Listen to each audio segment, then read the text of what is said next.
पूरे क्लास को एक्सेस करने के लिए आपको ऑब्जेक्ट लगता है। एक बार आपने ऑब्जेक्ट को यूज करके क्लास एक्सेस कर लिया, उसके बाद आपको क्लास की कोई भी मेथड्स या वेरिएबल्स एक्सेस करनी है तो आपको क्लास का नेम डॉट आपके एट्रीब्यूट का नेम, वो वेरिएबल हो सकता है या मेथड हो सकता है, आपको डॉट यूज करके वो एक्सेस है। There is no need of any of the bracket for writing data inside a class. Then comes the class object. अभी class में जो भी कुछ मैंने specify किया है, if I want to access that, I should create a instance of that class, and that is called as object of a class. तो जब हम object declare करेंगे, तो declaring object is nothing but instantiating a class wherever you are creating instance of a class.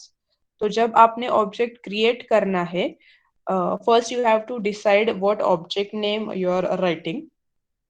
So we will mention the object name equal to, you should specify the class name जिसके लिए आप object create कर रहे हो, और उसके आगे आपको opening and closing round parenthesis देने हैं। ठीक है, इसमें कुछ डेटा टाइप मेंशन नहीं करना है, कुछ नहीं करना है। क्लास का नेम भी पहले नहीं लेना है। जैसे हम सी प्लस प्लस में first we are writing the class name equal to, उसके लिए हम कौन सा ऑब्जेक्ट क्रिएट कर रहे हैं। But in case of this programming language in Python, first I have to write down the object name. मैं कौन सा ऑब्जेक्ट क्रिएट कर रही हूँ, equal to writing that object for which class, that class name you have to provide, and opening closing round brackets.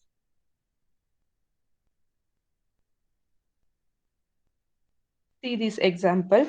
In this example, tell me which class is created. Student.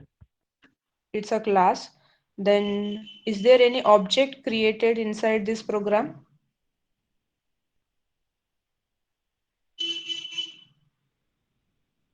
S1.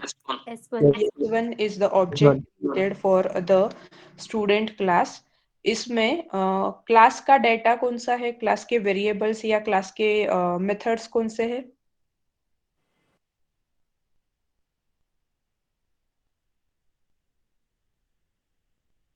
Variables are there inside the class.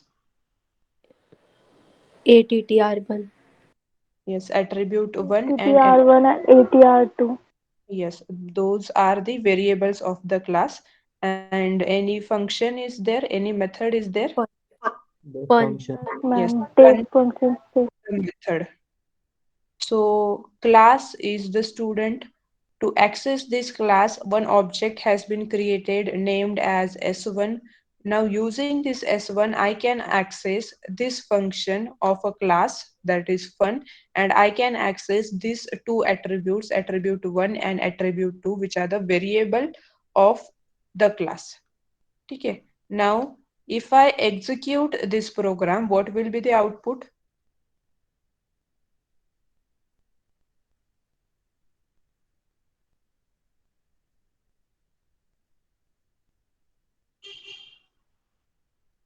What one? Repeat. If I will execute this program, what will be the output? I am a T student. I am a learner.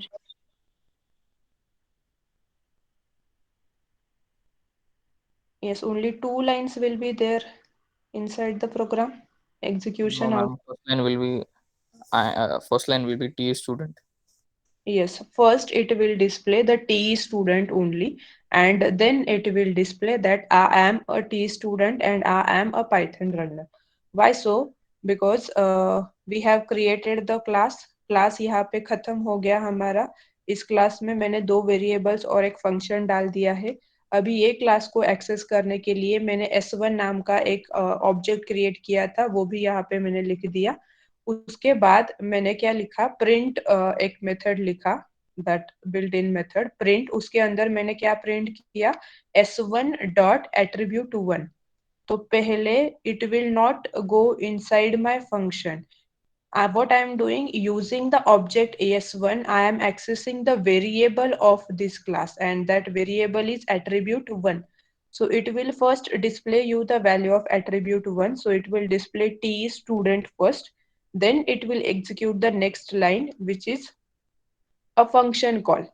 S1 ये object को use करके मैंने ये student के class में जो function है fun नाम का उसे मैंने एक्सेस किया. So whenever I am accessing this method inside this function, I have mentioned two print statement, which means first I will display the self dot attribute 1 and self dot attribute 2, and I have prefixed them with I am, so it will display I am T student and then it will display I am a Python learner. So in total you will have three lines displayed: T student, I am a T student, and I am a Python learner. Got the output of this code? Yes, ma'am.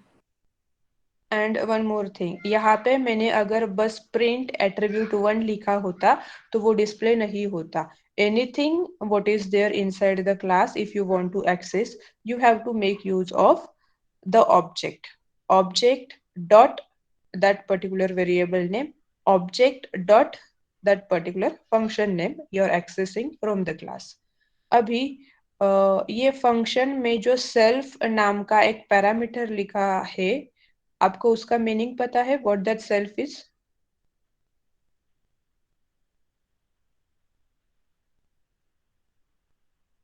क्यों लिखा है self?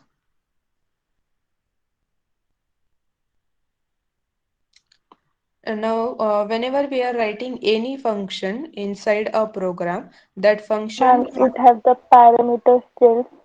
So we have written self dot attribute 1. Yes, but why, what a self? Self is a parameter. Whatever we are putting inside the parenthesis of a function, we are treating them as a variables.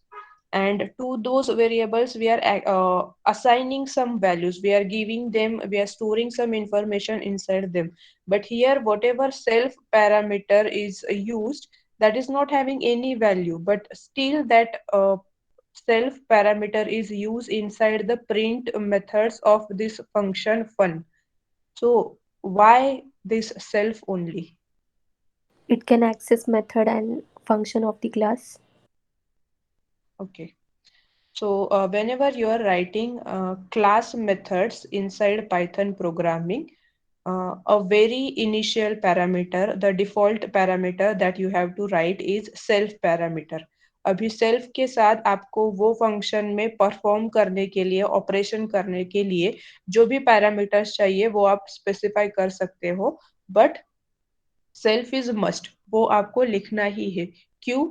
Because a class can have multiple methods, और वो multiple methods में से कौन सा currently accessing method है मेरा, कौन सा मेरा currently accessing variable है, वो अगर मुझे पता करना है तो वहां पे मुझे self ये parameter पास करना होता है कि अभी ये particular method को कॉल किया हुआ है ऑब्जेक्ट को यूज करके, और इसमें से मेरे फंक्शन में से ये पैरामीटर अभी एक्सेस हो रहे हैं. So that's why self is there inside the methods of the class.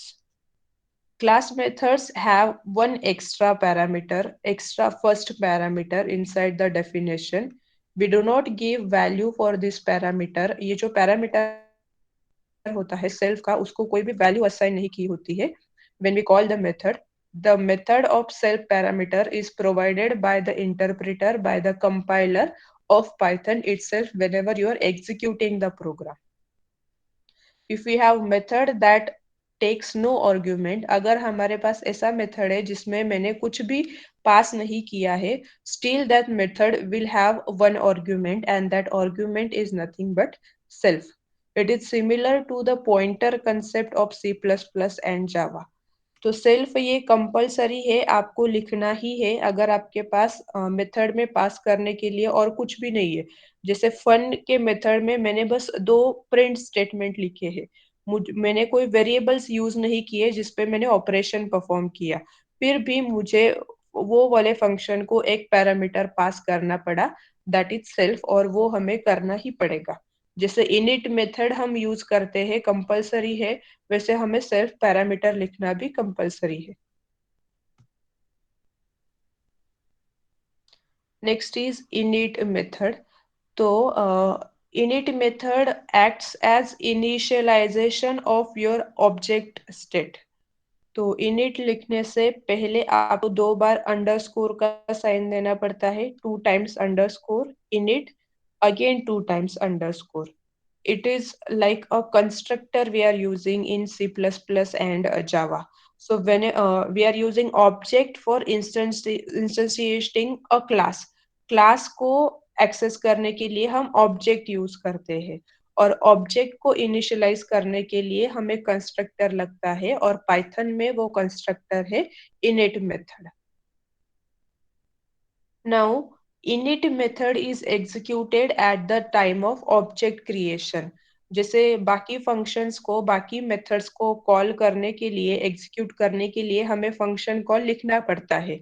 जैसे यहाँ पे फंक्शन फन नाम का मेथड था मेरे पास, तो whenever I need to execute this fun method, मुझे क्या करना पड़ा, वो मेथड को मुझे कॉल देना पड़ा, then only it get executed।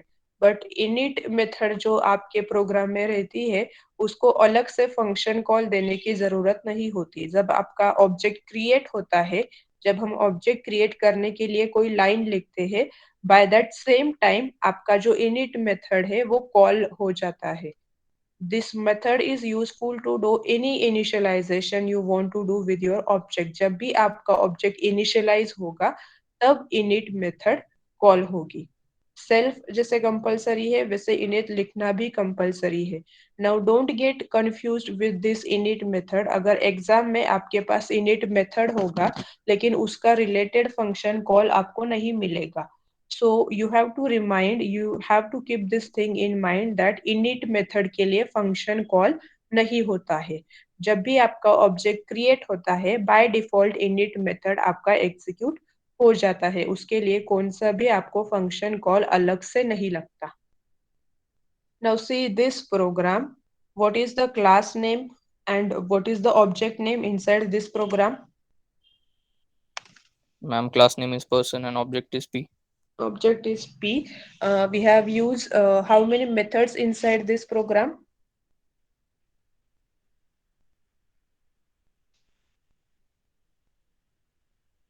Say hi. हाँ, it is a method and init is the method। तो ये क्लास में मैंने 2 मेथड्स ली है। You are able to see that हर एक मेथड में सेल्फ ये पैरामीटर है ही, तो सेल्फ हमें लिखना ही है।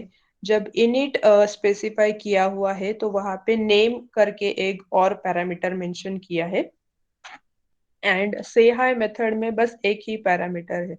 Now whenever this program will get executed, what will be the output?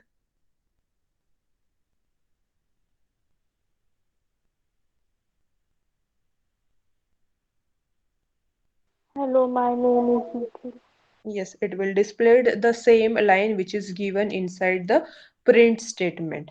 तो क्लास है पर्सन नाम का, उसमें 2 मेथड्स है, उसके बाद उसका एक ऑब्जेक्ट क्रिएट किया हुआ है। P is the object for the class person and Nikhil is the parameter। Whenever a function call will be made, this object will pass this particular name to the function call। तो पहले object मैंने create कर लिया, उसके बाद object को use करके मैंने से हाई मेथड को एक्सेस किया। तो whenever P has accessed say hi method, it will pass this Nikhil parameter to that method, and then it will move on to the definition of that particular method, means say hi, and here it will display the statement that hello, my name is self dot name, name will get replaced with Nikhil, and it will display you the statement hello, my name is Nikhil। So this is how we are using the methods inside Python। The next thing is Python inheritance। Python में आप inheritance भी कर सकते हो। which are the types of inheritance? Inheritance के कौन कौन से types होते हैं? Simple inheritance. Multiple. Multiple. Multiple. Plural. Hierarchical. multi-level. Okay, तो इसमें से कौन से इनहेरिटेंस पाइथन में अलाउड है और कौन से नहीं है?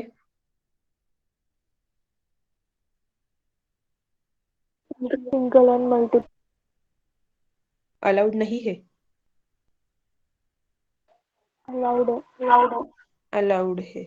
मल्टी लेवल इनहेरिटेंस आप नहीं कर सकते पाइथन में। हाइब्रिड इनहेरिटेंस जो है आपका, वो भी आप नहीं कर सकते इनहेरिटेंस में जब आप पाइथन यूज करेंगे। तो पाइथन क्या होता है? If you will have MCQs inside your test of Infosys, then do remember these things also. This question can be asked कि Python कौन कौन से inheritance के type को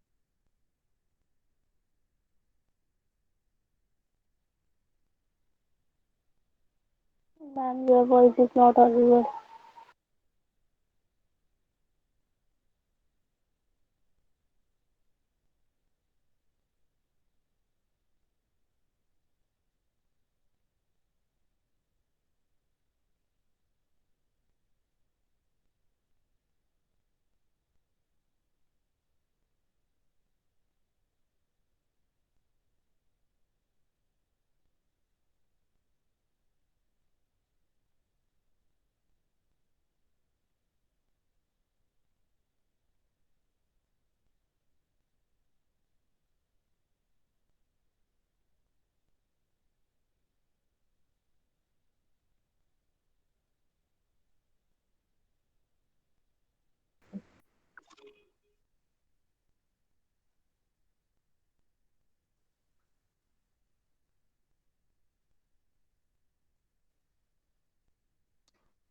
Screen is visible.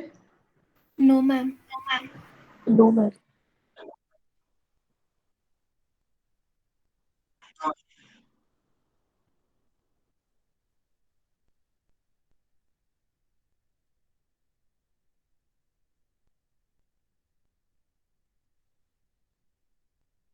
So, inheritance is what you are creating new class from an existing class.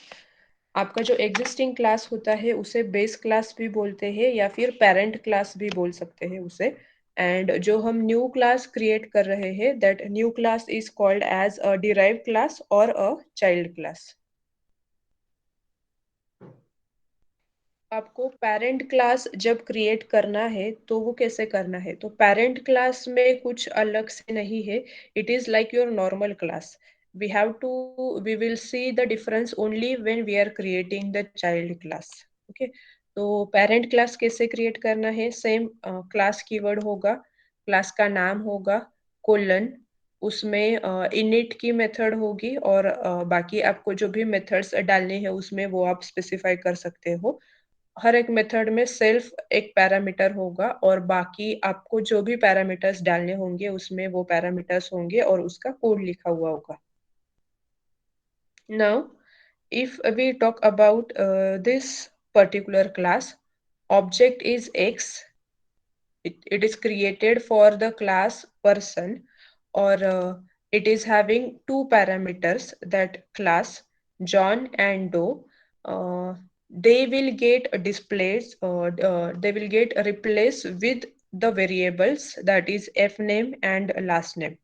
So whenever a print name method will be called using this X object, it will directly move on to the print name method. Along with that, what object will do? Object will give these two parameters, John and Doe, to the method print name. And while printing, the first name will be printed as John and the last name will be printed as Doe. Now, as you are able to see, print name has been accessed using X, but there is no function called to init method. जब भी आप ये object यहाँ पे create करते हो, तभी init method automatically initialise हो जाता है। उसका एक सेपरेट ऐसे कुछ टास्क नहीं है, it is just to initialize your object. तो ये हो गया आपका नॉर्मल क्लास, जिसमें आपका नॉर्मल सिंटैक्स है, क्लास, क्लास का नाम, उसके मेथड्स, उसके वेरिएबल्स, उसका object. And if you need to access any method and variable, you can access them using the object. Now whenever we are creating child class, तब आपने क्या करना है? तो चाइल्ड क्लास मतलब क्या होता है, हम एक न्यू क्लास क्रिएट कर रहे हैं ओरिजिनल क्लास से। क्यों क्रिएट कर रहे हैं? क्योंकि मुझे जो बेस क्लास है उसका डेटा एक्सेस करना है मेरे न्यू क्लास में। तो to create a class that inherit the functionality from another class, send the parent class as a parameter when creating a child class। तो मुझे क्या करना है, चाइल्ड क्लास मतलब मुझे मेरे ऊपर जो भी क्लास है ऑलरेडी डिफाइन किया हुआ, उसके जो मेथड्स है, उसके जो वेरिएबल्स है, वो मुझे एक्सेस करने हैं मेरे क्लास में। तो मैं क्या करूंगी, मेरा एक क्लास क्रिएट करूंगी और my class and the existing class, I should have some differentiation between them, कि मेरा क्लास चाइल्ड है और जो पहले डिफाइन किए हुए हैं वो पेरेंट है। तो मुझे क्या करना पड़ेगा, मेरे क्लास के आगे पिछले वाले क्लास का नेम लिखना पड़ेगा, so that it will be easy to understand that my class is the child class and others are, which are given inside my brackets, are the parent classes। तो सी यहाँ पे एक स्टूडेंट नाम का class है, लेकिन स्टूडेंट के आगे ब्रैकेट में पर्सन लिखा हुआ है। तो person class will be treated as parent class, और जिसने पर्सन लिखा है ब्रैकेट में, that class will be treated as the child class. So student will be the child class and person will be the parent class. तो see आपका जो normal class है वैसे ही आपको पेरेंट क्लास लिखना है। बस जब आप चाइल्ड क्लास क्रिएट करते हो तो चाइल्ड क्लास के आगे आपको ब्रैकेट में जिस क्लास को आप एक्सेस करने वाले हो उसका नाम लिखना है, so that that class will be treated as your parent class. Now you can use pass keyword when you don't have any properties and methods of your class। मतलब स्टूडेंट के खुद के मुझे कोई मेथड्स नहीं लिखने हैं और खुद के उसके वेरिएबल्स मुझे नहीं लिखने हैं। मुझे स्टूडेंट में बस क्या करना है, जो पर्सन में लिखा हुआ है उसको एक्सेस करते जाना है। तो स्टूडेंट में पास लिख दो।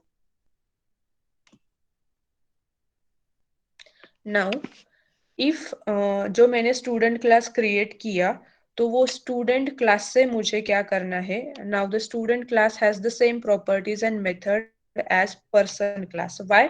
बिकॉज इन स्टूडेंट क्लास हमने पास लिखा है, मतलब स्टूडेंट के खुद के कोई प्रॉपर्टीज है ही नहीं। वो बस क्या करेगा, पेरेंट में जो मेथड्स लिखे हुए हैं उसको एक्सेस करेगा। लेकिन स्टूडेंट से मुझे पेरेंट के मेथड्स एक्सेस करने हैं तो स्टूडेंट का मुझे अलग से फिर ऑब्जेक्ट क्रिएट करना पड़ेगा, then only I will be able to access the person class। Now here use the student class to create an object and then execute the print name method।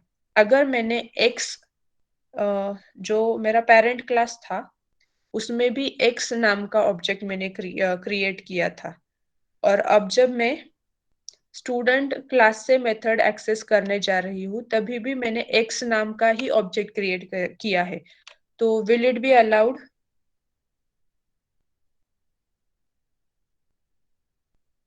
Same object name हुआ तो चलेगा क्या? No, ma'am. No, you should have some different name, so either go for x1। No, ma'am. हाँ, same object नहीं चलेगा, आपको कोई दूसरे नाम से ऑब्जेक्ट क्रिएट करना पड़ेगा, ठीक है? तो x will not be allowed.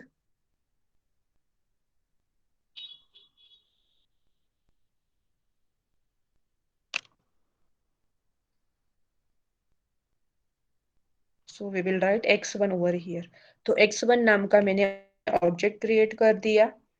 First name और लास्ट नेम के लिए मैंने ये दो पैरामीटर्स ले लिए। whenever x1 of student will get executed, these two values as your first name and last name will be displayed। तो ऐसे आपको चाइल्ड क्लास क्रिएट करना है और उससे मेथड एक्सेस करने हैं। सेम ऑब्जेक्ट नहीं यूज करना है। हर एक जितने भी क्लासेस होंगे आपके पास, हर एक क्लास के लिए आपको एटलीस्ट एक ऑब्जेक्ट क्रिएट करना है। You can create multiple objects for a class but at least a should be present over there.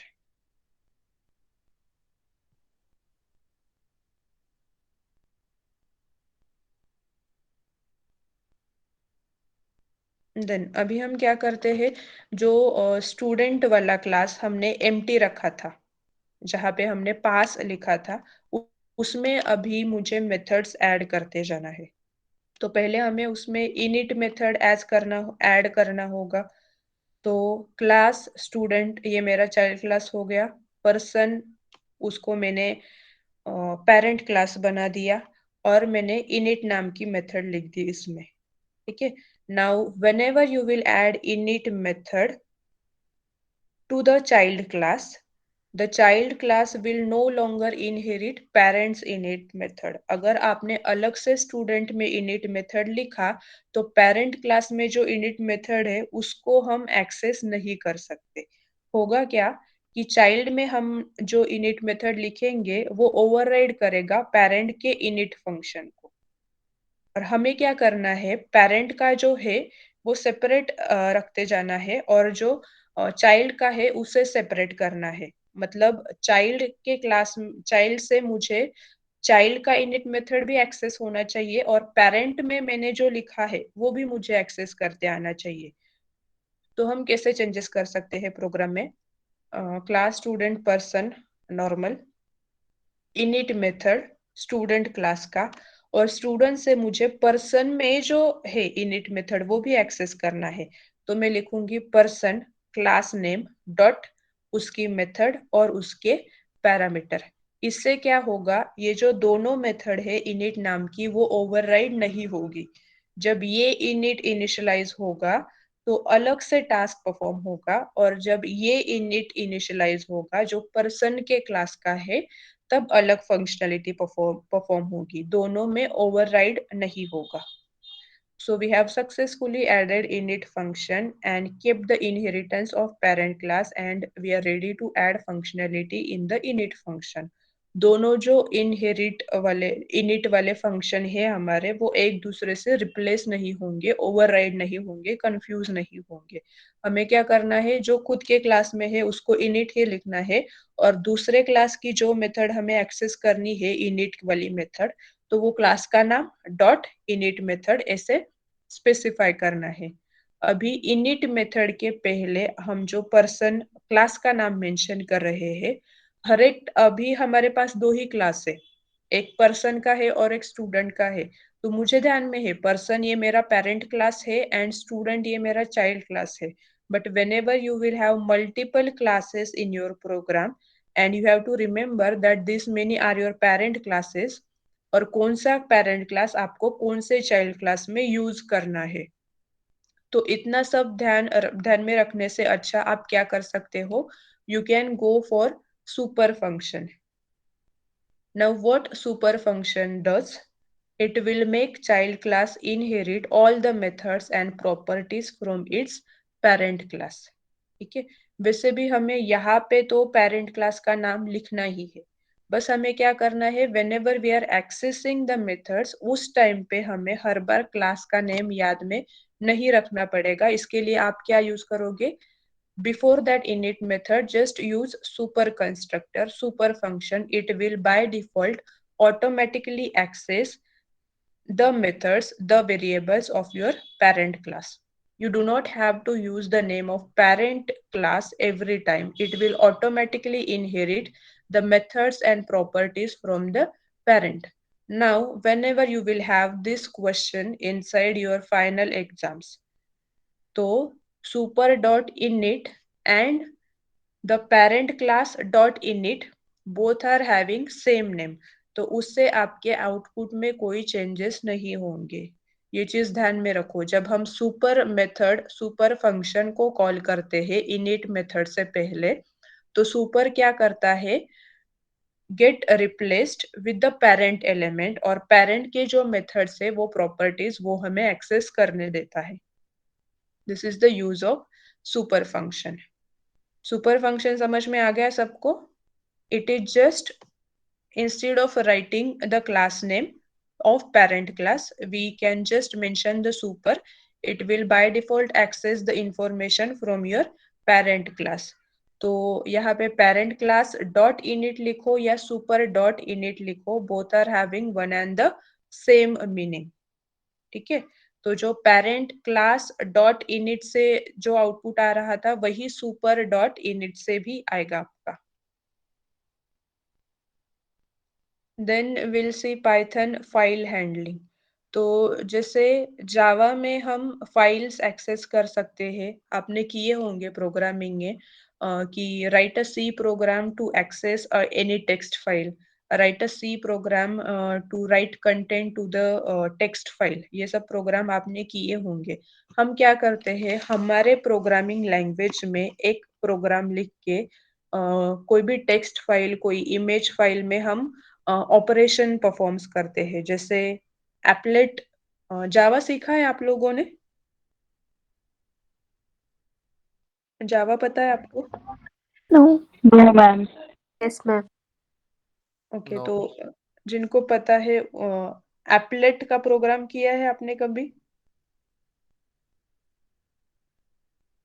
No, ma'am. Okay, तो जावा में क्या होता है, आप एक जावा का प्रोग्राम लिखते हो और उससे पेंट में हम ट्रांजिशन कर सकते हैं, पेंट में हम एनिमेशन बना सकते हैं। जैसे हमारा रेगुलर वर्किंग क्लॉक होता है, उसके उसके जो ये होते हैं नंबर्स होते हैं, जैसे जैसे मूव होते जाते हैं, टाइमिंग जैसे जैसे चेंज होता जाता है, वो सब हम पेंट में दिखाते हैं, बट उसके लिए हम जावा से कोडिंग करते हैं। ठीक है, तो हमें क्या करना है, जो बाइनरी फाइल्स है, जो टेक्स्ट फाइल है, जो इमेजेस है, उनमें हमें चेंजेस करवाने हैं।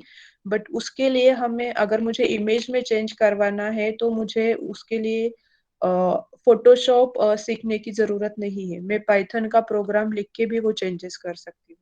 अगर मुझे टेक्स्ट फाइल में कंटेंट चेंज करवाना है तो मुझे वो टेक्स्ट फाइल ढूंढने की जरूरत नहीं है, मैं मेरे पाइथन प्रोग्राम से भी फाइल में चेंजेस कर सकती हूँ।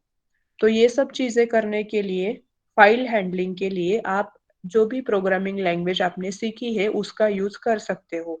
वो प्रोग्रामिंग लैंग्वेजेस में ऐसे फीचर्स है जिससे आप कोई भी अदर टाइप की फाइल हैंडल कर सकते हो, एक्सेस कर सकते हो। तो फाइल हैंडलिंग हमें कब नेसेसरी है, कि जब हम कोई वेब एप्लीकेशन यूज करते हैं।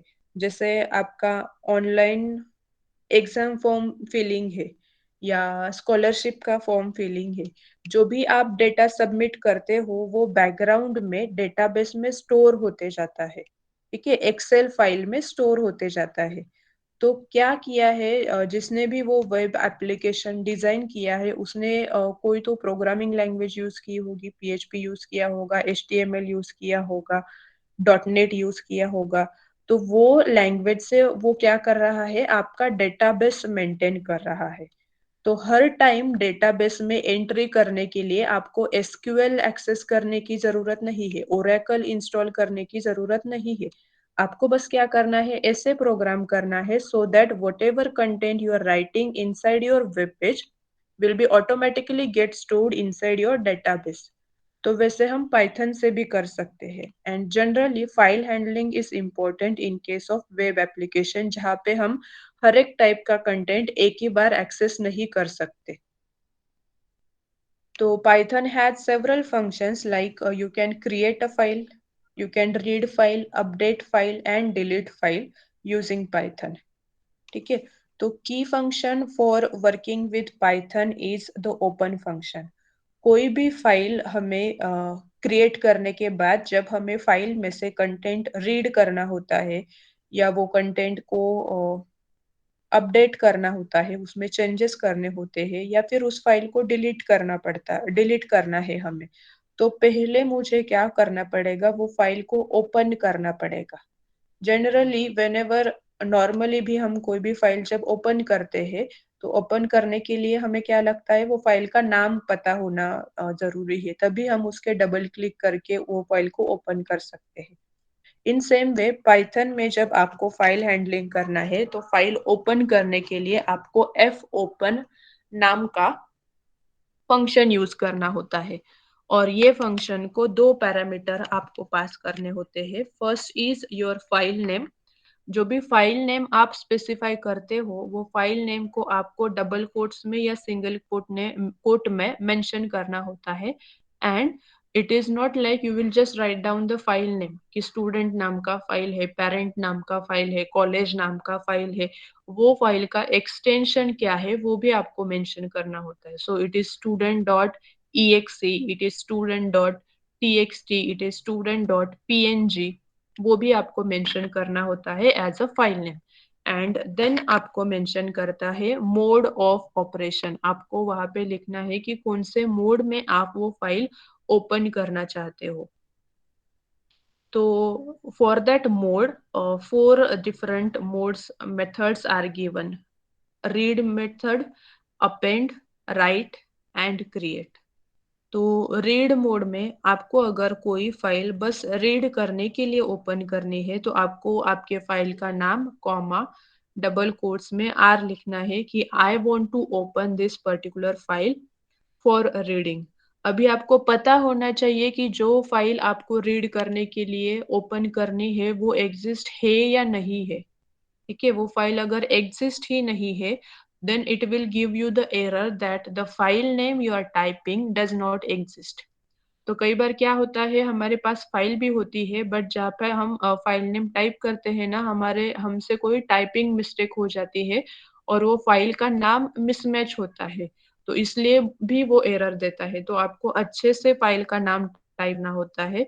फिर भी अगर वो नेम की फाइल आपके सिस्टम में नहीं है तो वो ओपन नहीं होगी, वहां पे आपको एरर आएगा कि ये फाइल एग्जिस्ट नहीं है.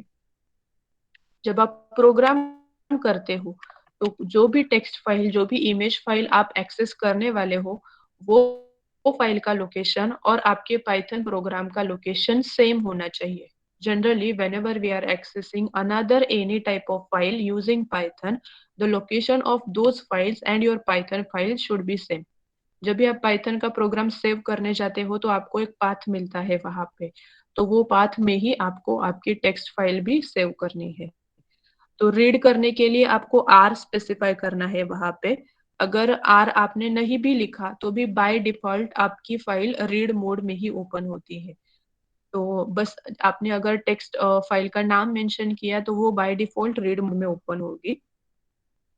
देन ए मोड में आप ओपन कर सकते हो जहां पे आपको आपकी फाइल ओपन करनी है और उसमें कंटेंट ऐड करना है. अभी कंटेंट ऐड करना है तो वो कंटेंट कहाँ पे ऐड होगा? जब आप अपेंड मोड में ओपन करोगे तो आपके फाइल का जो ओरिजिनल कंटेंट है वो वैसे की वैसे रहेगा. बस उसके लास्ट में आप जो न्यू कंटेंट ऐड करोगे वो ऐड होते जाएगा. ठीक है, तो अपेंड के साथ और एक मेथड है जिससे क्या होता है आपके फाइल का पूरा कंटेंट रिप्लेस हो जाता है. बट अपेंड से क्या होता है जो है वो वैसे ही रहता है, ओवरराइट नहीं होता, बस नीचे कंटेंट ऐड होता है. तो जब आपको कंटेंट ऐड करना है अपेंड यूज करो. राइट में क्या होगा, आपकी फाइल अगेन राइट मोड में ओपन होगी, मतलब आप चेंजेस कर सकते हो उसमें. And then X is creates a file of that specified name. तो क्रिएटिंग के टाइम पे क्या एरर आता है, अगर क्रिएशन के टाइम पे आपने जो फाइल का नेम स्पेसिफाई किया वो अगर पहले से प्रेजेंट है तब वो एरर दिखाएगा कि ये नाम की फाइल ऑलरेडी एग्जिस्ट है. बाकी केस में वो दिखाएगा कि जो भी आप रीड करने के लिए, राइट करने के लिए, अपेंड करने के लिए ओपन कर रहे हो उस नाम की फाइल है ही नहीं. बट क्रिएट में it will show you the error like ये नाम की फाइल ऑलरेडी है आपके पास, आप सेम फाइल क्रिएट नहीं कर सकते. Now along with that you can also specify one more parameter कि आपकी फाइल टेक्स्ट मोड वाली है या बाइनरी मोड वाली है. तो generally if I want to open a file for reading, it is only enough is what you can write down f, that is the object of that file. वो आपको पहले लिखना पड़ेगा इक्वल टू ओपन, ये मेरी command है जिससे मैं फाइल ओपन करूंगी. inside the brackets, inside the quotes you will mention the file name with its extension. अगर मैंने ऐसे लिखा तो बाय डिफॉल्ट मेरी फाइल कौन से मोड में ओपन होती है?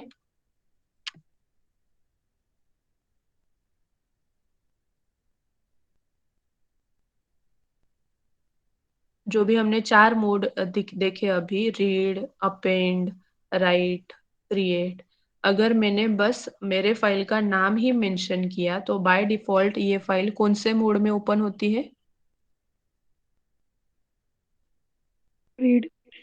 रीड मोड में ओपन होती है। यस, तो जब भी आपके पास बस फाइल का नाम है तो by default it will get open inside the read mode. Now आप, अगर मैंने ऐसे लिखा फाइल का नाम कॉमा, मुझे उसको ओपन करना है रीड मोड में, उसके साथ आप स्पेसिफाई कर सकते हो T which stands for text file. ठीक है, तो डोंट गेट कंफ्यूज, अगर आर के साथ, ए के साथ, एक्स के साथ टी या बी आ गया है आपके एग्जाम में, इट इज एक्सेप्टेबल। टी का मीनिंग होता है कि it is a text file और बी का मीनिंग होता है it is the binary file. तो they may ask you the question that ये कोड लिखा हुआ है, you have to identify that whatever file they are trying to open or whatever file on which they are performing operation is a text file or is a binary file. You can identify it from this extension, as well as if the extension is not given, you can identify it from the mode, जहां में read write append के साथ जो भी next value होगी, अगर T होगा it is a text file, अगर बी होगा it is the binary file.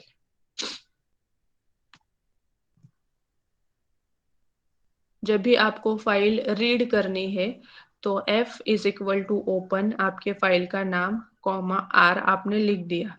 इसका ये जो फर्स्ट लाइन है, it only means that you have open the file inside the read mode.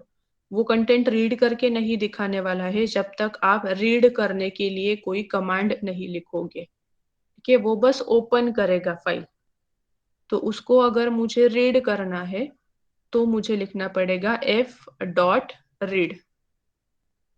This is the command to read content from the file. Now, this is when you are having your Python program and your text file inside the same folder.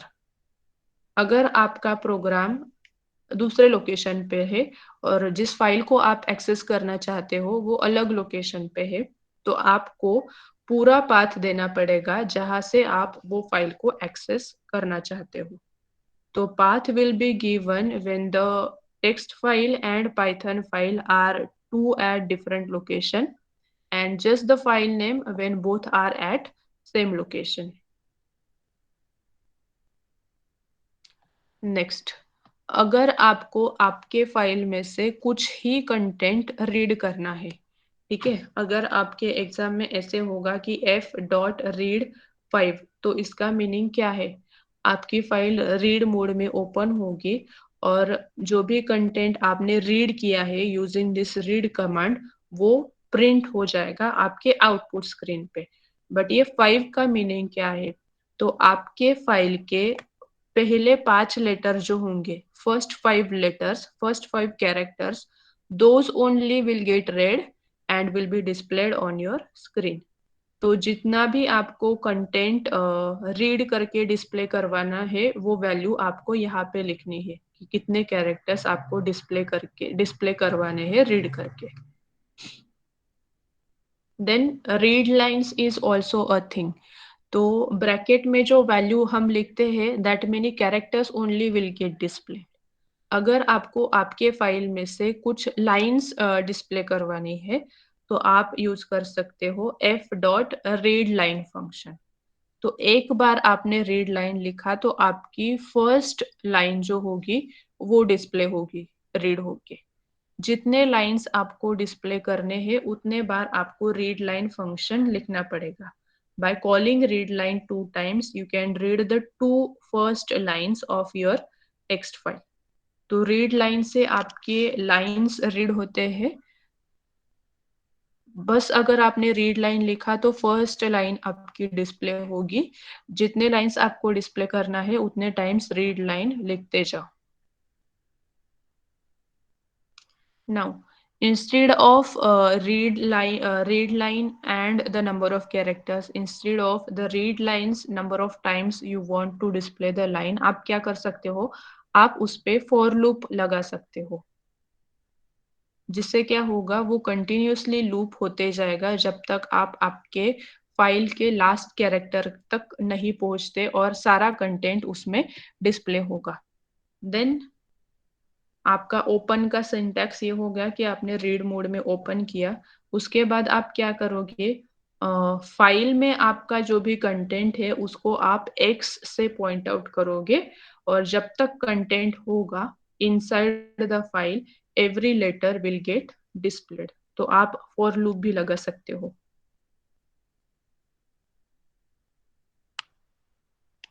Then अगर मुझे मेरी जो file है already present है उस पे मुझे content add करना है, this is what I am talking about. You have two option, A for append and W for write. अगर आपने अपेंड मोड में फाइल ओपन किया तो आपका कंटेंट ऐड होगा at the end of file, but अगर आपने डब्ल्यू मोड में ओपन किया तो जो भी पहले से उसमें कंटेंट था वो सब कंटेंट रिप्लेस होगा with what ever new content you are adding। तो यहाँ पे A मोड में है, ठीक है। F is equal to open this file in the append mode.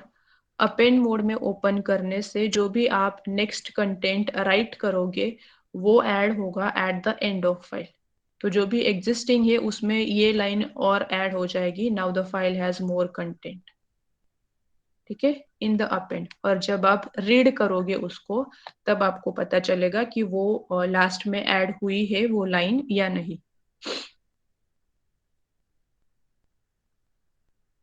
यहाँ पे क्या हुआ है, W मोड में ओपन किया है तो जो पहले से जो भी कंटेंट था वो सब निकल जाएगा। You will have only this newly added line that is oops I have deleted the content, ये ही लाइन बस उसमें रहेगी। तो W क्या करता है, आपका कंटेंट ओवरराइट करता है, और अपेंड आपको न्यू चीजें ऐड करने के लिए अलाउ करता है। Then create a new file.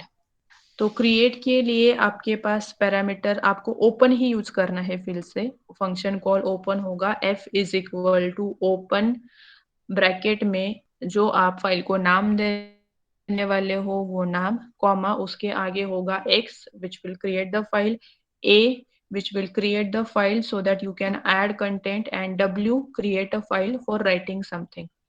अभी इन सब तीनों इसमें आपका जो फाइल का नाम है वो नया होना चाहिए, it should not match with the existing file, otherwise it will give you the error.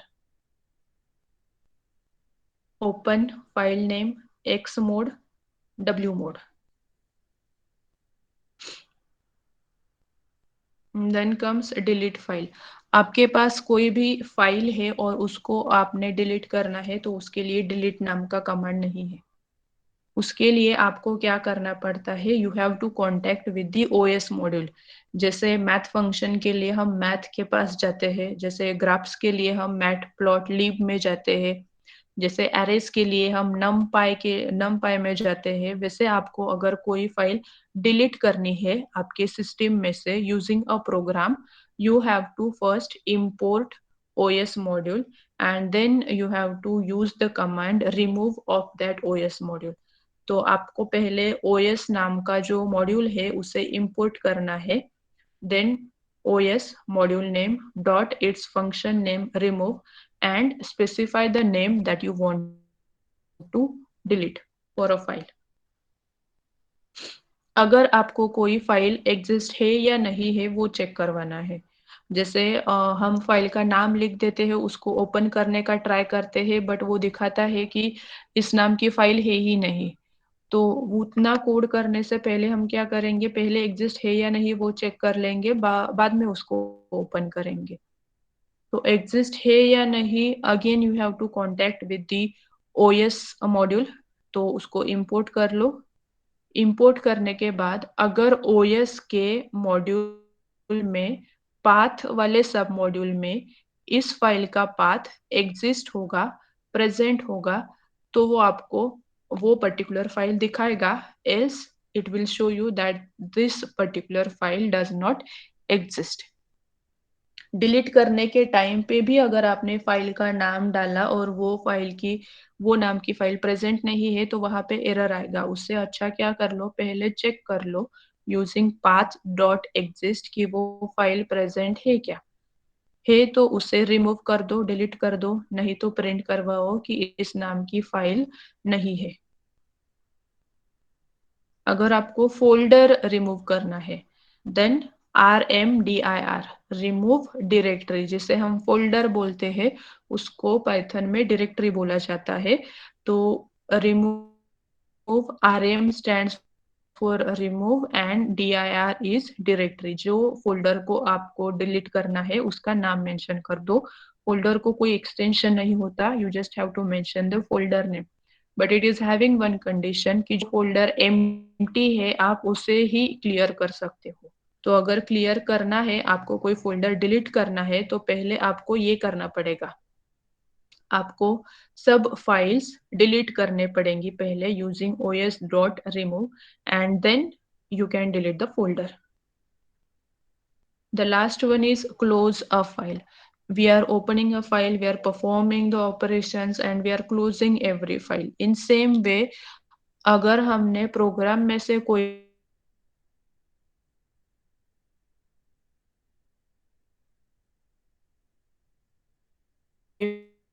File open किया, उस पे ऑपरेशंस, आपको बस लास्ट में लिखना है f.close so that whatever files you have been opened all will get closed. अभी ये सब जो प्रोग्राम्स यहाँ पे थे उसका मैंने आपको करके नहीं दिखाया because I don't have Python installed on my system. So मैं ये पीपीटी आपके साथ शेयर कर दूंगी क्लासरूम में, तो वहां पे जाके आप सारे कोड्स आपके इंस्टॉलेशन में, आपके एडिटर में जाके चेक कर लो कि उनका आउटपुट क्या आ रहा है, so that you will get more understanding कि अपेंड में और राइट में क्या डिफरेंस है, रिमूव में और RMDIR में क्या डिफरेंस है। Now you have any idea in file handling?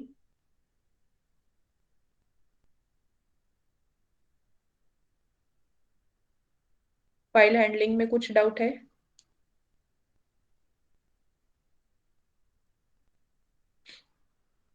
No ma'am. Okay, कौन से ऑपरेशंस देखे हमने फाइल्स में?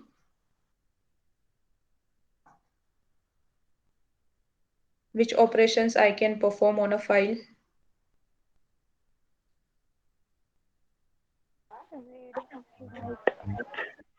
We can read a file.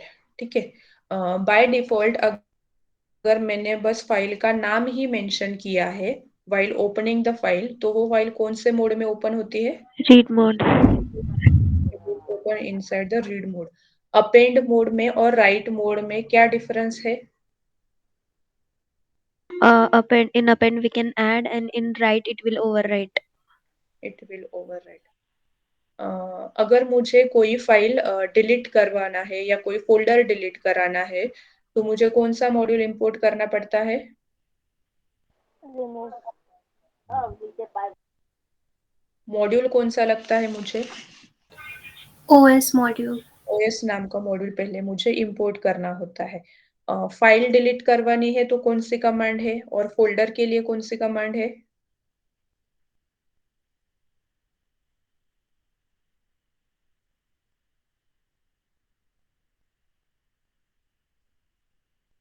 If I want to remove file name. it is for file. What for folder? RMDIR. RMDIR is for folder. Folder delete करने के लिए condition कौन सी है? It should be empty. It should be empty. That's then only you can delete it. अगर आपको कोई file exist है या नहीं है उसके लिए चेक करनी है, तो आपको क्या करना पड़ेगा, कौन सी कमांड यूज करनी पड़ेगी from the OS module? You have to check os.path.exist। उससे वो पर्टिकुलर फाइल एग्जिस्ट है या नहीं वो हमें पता चलता है। फाइल क्लोज करने के लिए कौन सा कॉल है? f.close।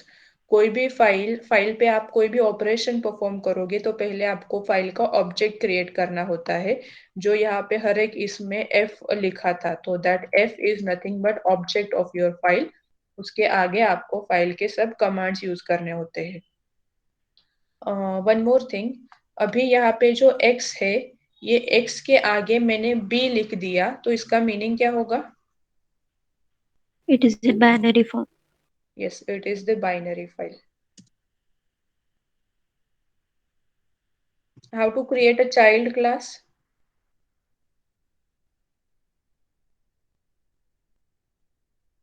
It should be derived with parent class. Syntax क्या होगा? Ma'am, class name of the child class and in bracket name of the parent class. Yes. अगर मुझे फाइल से कंटेंट रीड करना है, तो मैं कौन से कमांड्स यूज कर सकती हूँ फॉर रीडिंग? f.read से क्या होगा? It will read the file. Okay, what is difference between read and read line? Read line, it will read only one line, and read will read all the file. Okay, f.read में अगर bracket में मैंने कोई integer value specify की, तो उसका meaning क्या होगा? Specific means the value assigned उतने ही characters आएंगे. उतने कैरेक्टर्स बस डिस्प्ले Display. होंगे. यस. और f.read के इक्विवेलेंट और कौन सा स्टेटमेंट है जिससे पूरी फाइल रीड होती है?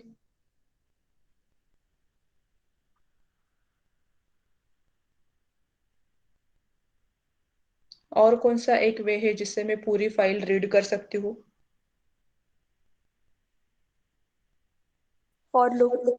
Yes, you can use for loop instead of f.read, जिससे पूरा कंटेंट आपका रीड होते जाता है. मैंने फाइल को अपेंड मोड में ओपन किया, तो उसका मीनिंग क्या हुआ? It will add We the we can add content at the end. तो वो जो लास्ट में मुझे कंटेंट ऐड करना है, उसके लिए मुझे कौन सा ऑपरेशन करना पड़ेगा फिर से?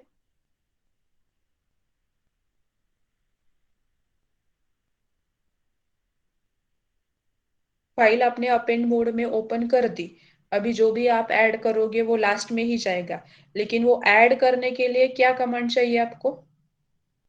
Right. right right command. चाहिए आपको. So even if you're opening file in write mode or in append mode, you have to write down f.write, so that everything which you're giving as input should be there inside your file. One question, अगर यहाँ पे देखो, अभी ये demo file 3.txt नाम की file है. मैंने क्या किया, मेरे सिस्टम में ये डेमो फाइल 3.txt ओपन करके रखी है, और साइड में ही मेरे पाइथन प्रोग्राम का टैब है. तो यहाँ पे जो भी चेंजेस मैं करूंगी वो मुझे इमिडिएटली वहां पे रिफ्लेक्ट होते हैं क्या? No, ma'am. You have to close the file. Yes, ma'am. You have Close to करा run लो. your program, and then again when you will open it, you will able to see the content changed. तो self parameter इन आपको mandatory है, या वो नहीं नहीं लिखा तो भी चलेगा? It is mandatory. It is mandatory. मेरे पास दो क्लास है, एक चाइल्ड क्लास है और एक पेरेंट क्लास है. मुझे क्या करना है, चाइल्ड क्लास में पेरेंट क्लास की भी इनिट मेथड मेंशन करनी है, तो कैसे करोगे?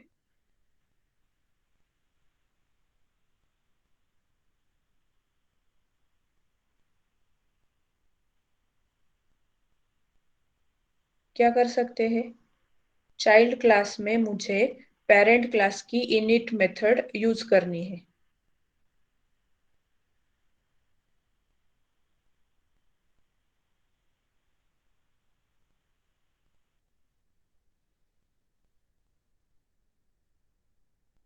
This you have to do. आपको क्या करना है, स्टूडेंट क्लास की ऑलरेडी इनिट मेथड है उसके पास. अगर मैंने फिर से यहाँ पे इनिट लिखा, तो उसका मीनिंग क्या होगा, ये और ये मेथड ओवरराइड हो जाएगी. ठीक है.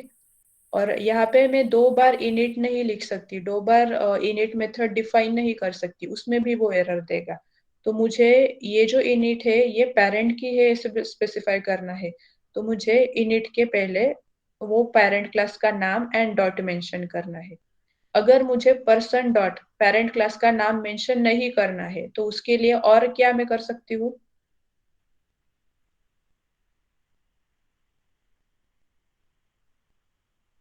क्या कर सकते हैं हम? Super function. Super function. Super constructor को कॉल करो, फंक्शन को कॉल करो और उसके आगे इनिट की मेथड लिख दो।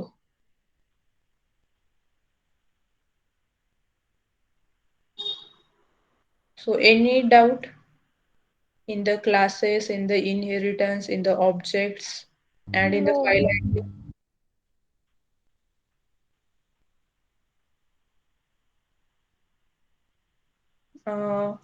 लास्ट लेक्चर में जो कंटेंट हमने लिया था उस पे मैंने असाइनमेंट नहीं डाली है, तो उस पे क्लास वाले क्वेश्चंस पे और फाइल हैंडलिंग पे ऐसे 3 नए असाइनमेंट आएंगे आपके क्लास में अभी, तो वो तीनों आपको करने हैं ट्यूसडे तक, ठीक है? Okay. Today today is the last day for Python training and Java training.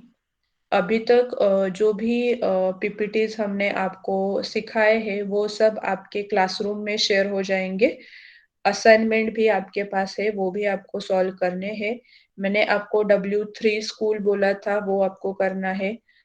San foundry में और इंडिया बिक्स पे आपके पास बहुत सारे पाइथन के क्वेश्चंस है, वो सब क्वेश्चंस आपको प्रिपेयर करने हैं। I have suggested one NPTEL course, The Joy of Computing Python. तो उसके वीडियोस आप रेफर करो और वीडियो देखने के बाद उसमें जो असाइनमेंट्स है हर एक वीक के वो भी सॉल्व करने का ट्राई करो। They are also will be beneficial to you.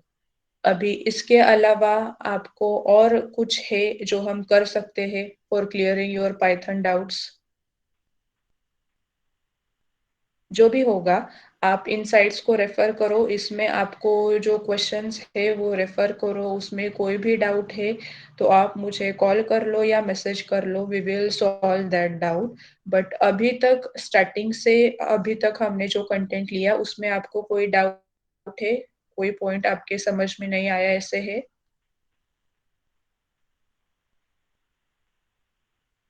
No, ma'am. Okay. So for today, we'll stop here. I will share all the assignments. Prepare well. All the best for your drive. I hope and I wish all of you will get placed there successfully. All the best to you all. Thank you, ma'am. Thank you, Thank you, Thank you, ma'am. ma'am. Thank you. Thank you, ma'am. Okay. Prepare well. कुछ भी doubt होगा तो पूछ लो, classes में पूछ लो, online ही अभी, offline तो नहीं है। व्हाट्सएप करके पूछ लो या कॉल करके पूछ लो, बट अच्छे से प्रिपेयर करो, ठीक है? Okay, ma'am. Yes, Okay. ma'am. Yes, you can leave the class now. Thank you. Thank you, ma'am. Thank you. Thank you, ma'am. Thank you, ma'am.